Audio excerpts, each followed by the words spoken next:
Viral යන ඒ video එක සම්පූර්ණයෙන්ම බලලා තේරුම් ගන්න පුළුවන් එකම දෙයක් තියෙනවා.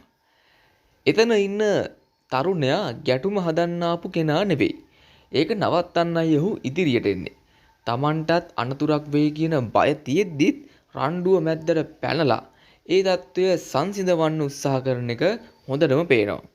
ඇත්තටම මේ ගැටුම නවත්තන්නත් ඔහු මැදිහත් වුණ නිසා කියන එක සංගවන්න බෑනේ. දුක්කාරම දේ තමයි එතන තවත් කීප දෙනෙක් ඉඳලා තිබුණත් එකම එක නමක් විතරයි ඉස්සරහට ගහලා චෝදනා කරන්නේ. ඒක සිද්ධ වෙන්නේ ඔහු ප්‍රසිද්ධ කෙනෙකුගේ දරුවෙක් වුණ හින්දා වෙන්නත් පුළුවන්.